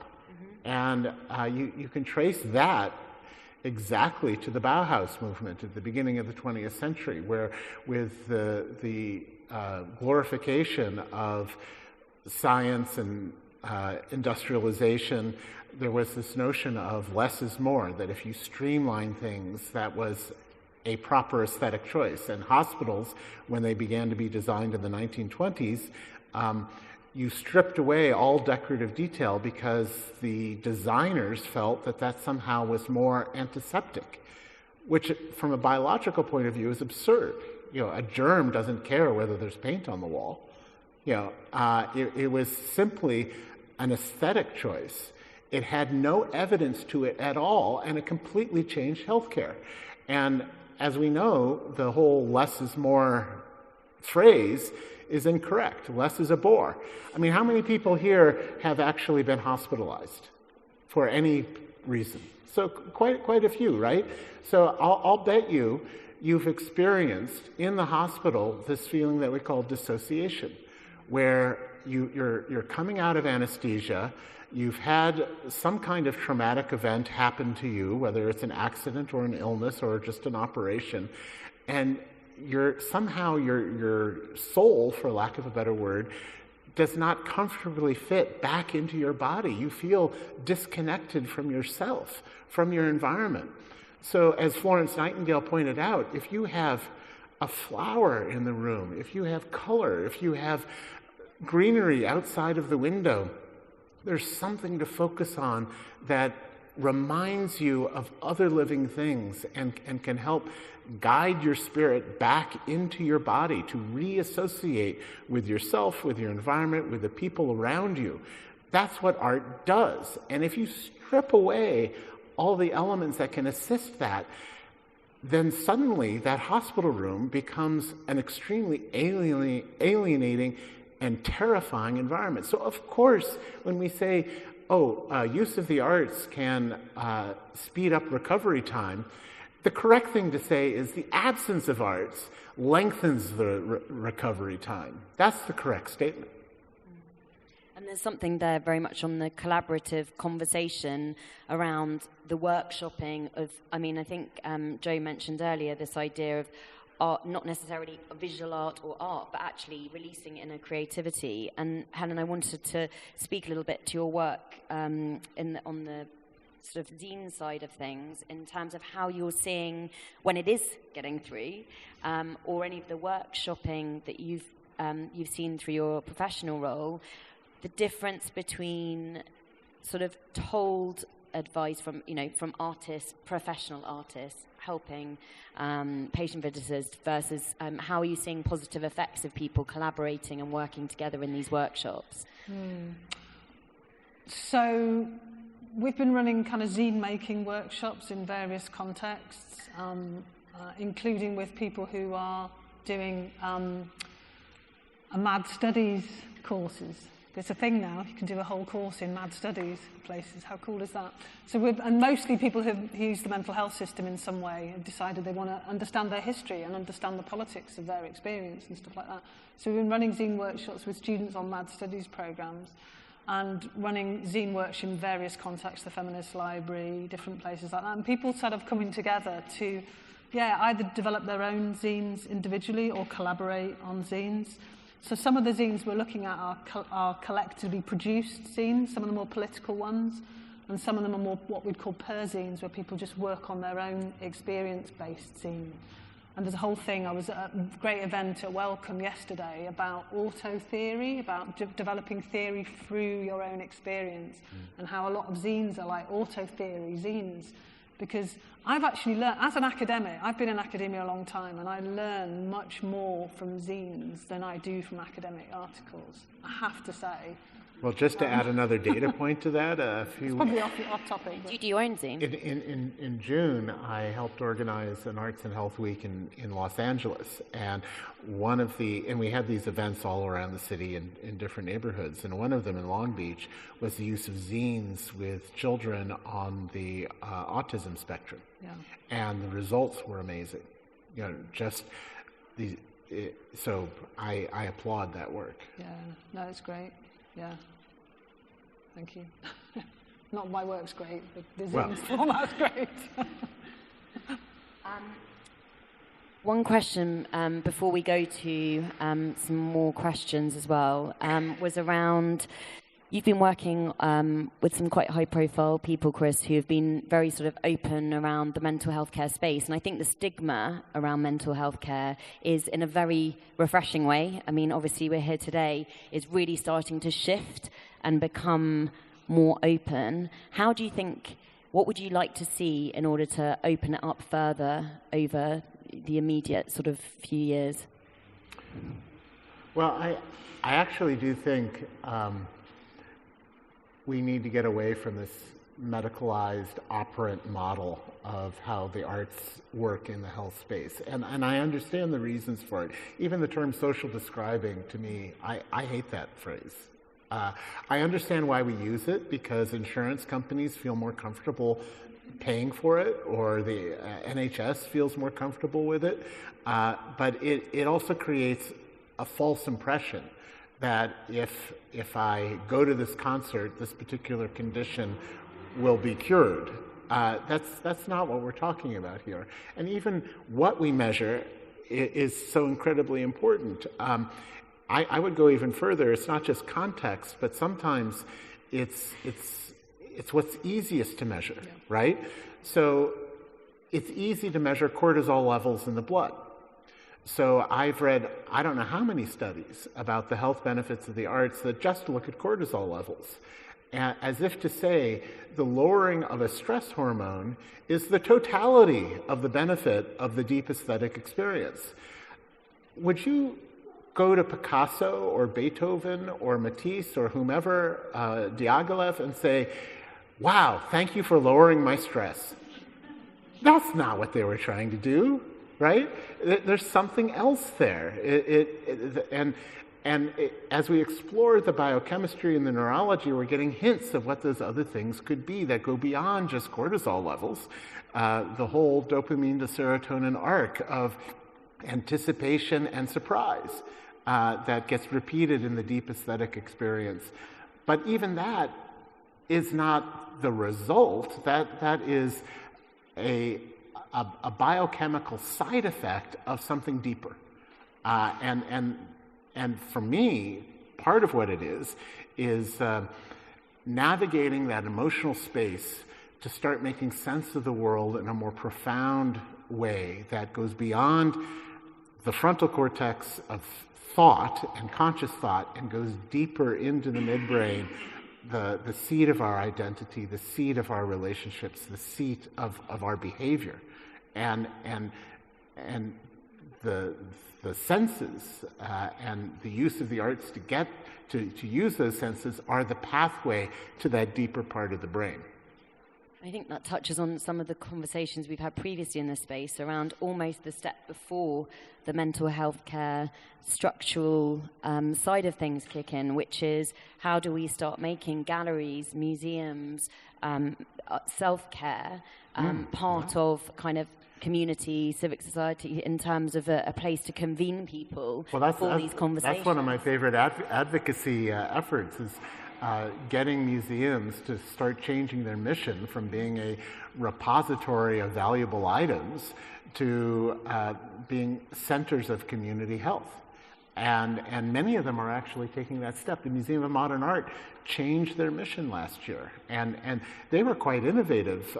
Their Art for Dementia program was absolutely fascinating because in order to when they would bring in the dementia patients and have these guided interactions with the paintings, they had to develop a whole different way of measuring the results because it wasn't about curing or preventing or slowing the progress of the condition. It was about finding moments of connection, moments of memory, moments of peace, and the measures were in moments, because the actual disease was unaffected. And that's where I think, the purpose of art in health is not about curing anything. It's about healing. And there's a big, big difference. We are not here to cure you of your condition. We are here to help you curate your life. I think that is a very good point. So I think, again, we could probably continue for a very long period of time. I actually want to say thank you to both for your contribution. And at this point, before we move on to the next creative sessions planned, Chris is actually going to share with us a very personal performance of his own lived experience, the vanishing point, which is the point that he started to realize that he was losing his sight.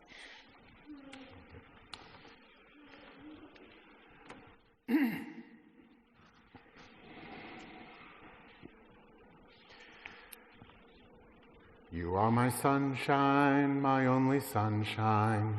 You make me happy when skies are gray. You'll never know, dear, how much I love you till you take my sunshine away. The other night, dear, while I was sleeping, I dreamt I held you in my arms. When I awoke, dear, I was mistaken. So I held my head and I cried, you are my sunshine, my only sunshine. You make me happy when skies are gray. You'll never know, dear, how much I love you till you take my sunshine away.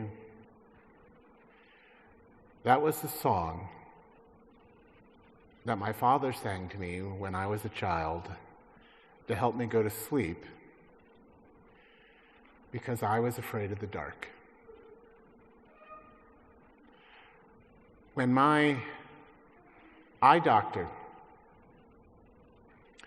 was first looking through a machine through my eye to my optic nerve after I'd complained about not being able to see as well, I'll never forget the sound that came out of his mouth. It was a gasp. I asked him what was wrong, and he said, "You have lost 95% of the mass of your optic nerve." And I said, "Okay, what can we do about that?" And he said, "Well, it's caused by high ocular pressure. You're suffering from terminal glaucoma. We can give you drops to slow and perhaps temporarily stop the progression of the disease, but we cannot reverse the damage. And I said, okay, well, what about any trials out there about regenerating the optic nerve, being able to, change the situation? Is there something I can do? Could I eat something? What? And he said, I don't want you chained to the tyranny of hope. Okay, are you telling me there's no hope? And he said, the hope is in adopting the assistive technology. It is not in fantasizing about a miracle cure. It's not the world that has to transform, it's you. I said, you mean I have to carry around a white cane? No, that's not me. No. And he said, well, what's this on your forehead? I said, I don't know, what is it? And I looked in the mirror and I stared. He held up a mirror to my forehead, and I had a line of bruises, like a string of Christmas tree lights, each in a different color. What's this one? Oh, this green one, well, that's when I tried to plug in a socket and I hit my head on the wall. What's this red one? Oh, that's when I hit the corner of a kitchen cupboard.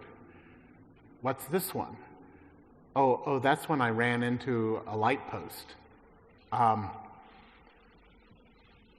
he said, you have to use the cane. In our society, 80% of the way we engage the world is visual. So when we lose that, it's like a death. And it's more than just the challenge of being able to function. It's 80% of the way we engage the world is not just about how we function, it's about how we enjoy living, how we experience beauty. That Christmas, when I said goodbye to my son, it was about that time that I lost the ability to recognize faces. I literally saw his face for the last time. So, like a death, I had moments where I felt incredibly angry. Why is this happening to me? And of course the answer is, why not me? I felt denial, this is not happening to me. I felt the need to bargain, if only I could do this, X, Y, and Z, it will get better. I felt incredible grief for what I had lost. And eventually, like a death, I came to acceptance, and that was embodied by the use of the assistive technology and dealing with my condition. But unlike death, there's another phase, which I call the transformation,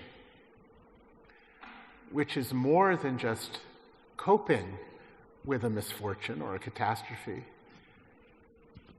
It's embracing it. And for me, that began to happen when my brain began to rewire. And suddenly, over time, when I would hear the sounds of this room passing through your warm bodies, the hard, cold walls, my visual cortex, which is a huge amount of computing power, it's 1/5 of the brain's capacity, because it wasn't getting enough information from my optic nerve, the neural plasticity kicked in, and it began to rewire to my other senses, including my auditory senses. So suddenly, that information, that sound passing through you, was creating a visual picture of the room entirely through sound. I was beginning to transform. When I would be at the water cooler and I would fill up a glass of water, colleagues of mine would say, You stopped before you spilled and you never looked at it. How did you do that? Well, have you ever noticed that when you fill a container with liquid, the pitch rises? I know now the pitch of a full glass of water. But the transformation became complete here in London when I was giving a presentation just before the pandemic, before the first lockdown here in London at the Welcome Collection on Eustance Square. And what I often do before a performance is I'll walk around the city and, if I can, maybe hear music. And there was a free concert at St. Martin in the Fields, and I was walking through Trafalgar Square to get to that concert to hear the pleasure of that sound moving through that space, not just the music itself. And as I was walking through the crowd, I became buffeted by the sea of humanity, and increasingly I became disoriented, and I felt my heart rate began to race, I began to sweat, I felt like I was having a heart attack, and I realized I was having an anxiety attack because of this sea of humanity tossing me about. And eventually I was tossed ashore on the opposite side of Trafalgar Square in front of the National Gallery. And my heart sank because I had not been inside a museum for years because I couldn't face being in a place that used to give me so much pleasure that I could no longer see. What I see, I've lost 95% of my vision. What I see is like looking through a dirty curtain. The world has become corrupt and dirty, and I felt exiled from it. No matter how well I coped, I no longer felt pleasure in the way the world looked. But to escape the madness of the crowd, I went inside the National Gallery, and I took refuge in one of the galleries, and I was looking around, and I saw these monumental paintings on the wall, and at first I didn't recognize them, and as I got closer, my memory began to kick in, and I recognized that these were the Turner seascapes. And as I began to make out these stormy, foggy canvases, I actually could taste the salt spray of the ocean, and I realized that saltiness were the tears streaming down my face. Because in seeing Turner's vision of the world, this long-dead man, and the object of what he painted, and my own condition right now, it formed a kind of triangulation where for the first time, through Turner's vision, I could actually imagine that the way I see the world could be considered beautiful. And from that triangulation, I was able to find an emotional safe harbor. Just as you willingly closed your eyes to better savor a glass of red wine, just as you willingly closed your eyes to better embody a beautiful piece of music, just as you willingly closed your eyes to trace the gentle slope of a lover's forearm, so too do I accept the closing of my eyes to better share this moment with you. Thank you.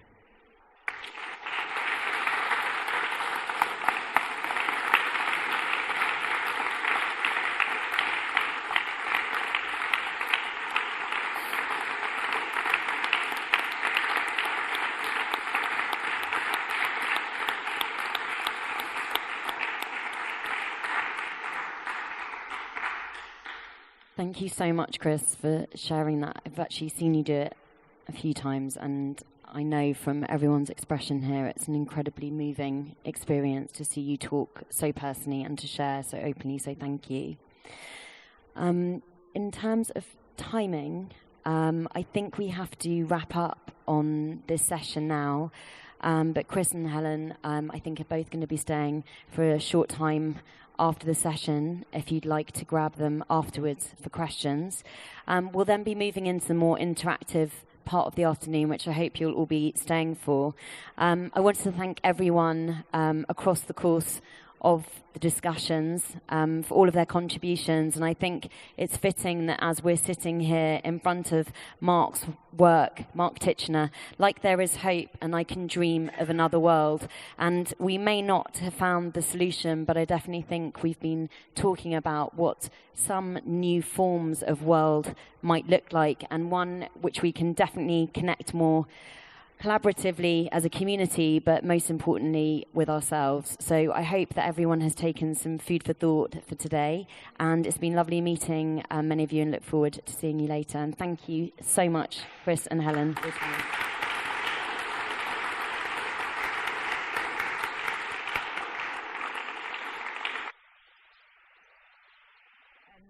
Just to say, I know that some of you do have to leave. If you wouldn't mind putting a piece of feedback or just a salient takeaway point on the back of the Pantone colour postcard, that would be amazing if you do have to leave. But we'll take a break. What is the time?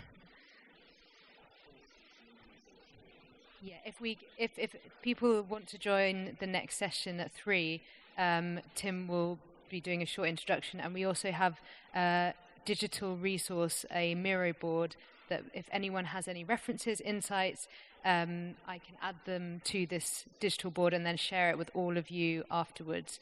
So that's going to also happen. If anyone needs to leave now, please come and share something. That would be great. And thank you, everyone, for the discussions. It's been absolutely incredible. I've enjoyed it so much. So yeah, and learnt a lot. Thank you.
Joe?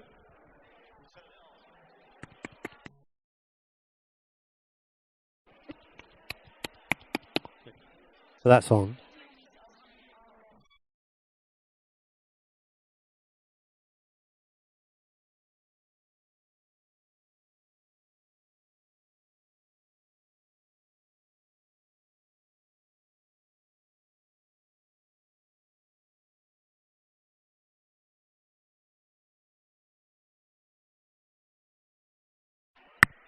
No, it takes